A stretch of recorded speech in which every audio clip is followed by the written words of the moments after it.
Dispatch has forced censorship on the Nintendo Switch version of the game. That's right. My name is Master Sword 11, and today I just wanted to come on here real quick. I gotta go to work in like 30 minutes. I just wanted to come on here real quick and talk about how Dispatch for Nintendo Switch and Switch 2 has forced censorship that was not properly disclosed before the game came out. And there's two main points that two main questions I want to ask with this video. But before that, I do want to say that I was personally affected by this. I pre-ordered the game and, launched it. I played it 2 days after it came out or so. And I get to the first real fight scene, and then there's just black bars covering the guy's penis. And it kind of pissed me off initially. And I immediately, put the game down and stuff. And then I went and played a little more, and yeah, the black bar has a little bit of a comedic effect, but it's not the way I wanted to play the game, and I can imagine it's not the way a lot of people who pre-ordered the game wanted to play the game. And I have two main points that I want to address with this video. And that the first one is that Dispatch had a pre-order sale on Nintendo platforms that I participated in. I pre-ordered it. You could save a little bit of money if you pre-ordered the game, and I knew I was going to get it eventually, so I just said, screw it. Let's pre-order it. And there was no real mention of altered content. Now, they did release a statement. I don't have it in front of me right now, but I can probably put it on the video. They released a statement saying that, oh, we tried to add a disclaimer, but it ended up in the wrong part of the eShop. That's really something that, how hard can that possibly be for your entire studio to fuck that up and have no one notice that? This was, in my opinion, and this could be taken any number of ways, but I think this was done on purpose because they knew that they were going to have to release an altered version of the game and that a lot of people would not be buying it on the already relatively smaller Switch, I guess not smaller because it's Switch 1 as well, but on the, generally speaking, smaller install base already, and they knew a lot of people probably wouldn't buy into it if it was going to be censored. So I think this information was withheld on purpose.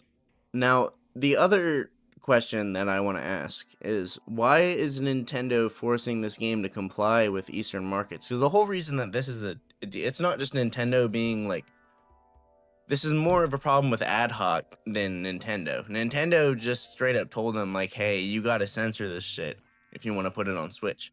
And then ad hoc agreed, and then only created one version of the game that could be in all markets, because in Eastern markets in Japan, they have stricter laws about nudity and explicit content than they do in the West.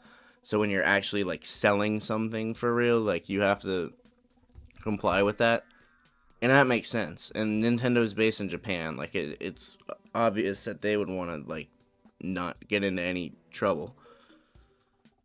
So, but my question is, why is Dispatch only releasing with one version when games like Cyberpunk 2077? I've been playing that a little bit this morning.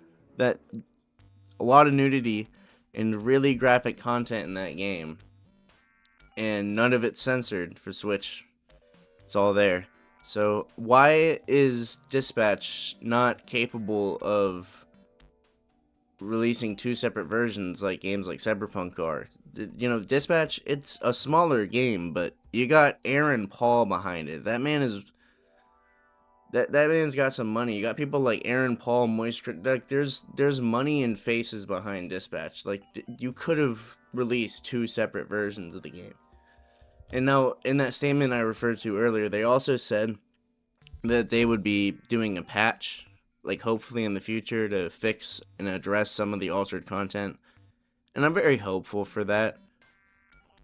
I'm uninstalling the game for now. I'm hoping for a patch, but if it never comes, I'll eventually play it. I'm not going to just not play the game ever. But I am hoping for a patch so I can experience the game in its, full light. I'm a grown-ass man. I can see some tits and penis in my video games. It's okay. And I do also want to note, the game, it's still really good. I was having fun when I played it. I played through the first 2 episodes. I just didn't want to play it too much because I want to play it with unaltered content. And Aaron Paul did a phenomenal job with the voice acting. The story is really good and engaging, and the graphics feel right at home on Switch too. But if you have not bought this game yet, do not buy it for Switch 2. Wait. And that's basically all I really wanted to say. See y'all. If y'all enjoyed the video, like and subscribe. I gotta go to work.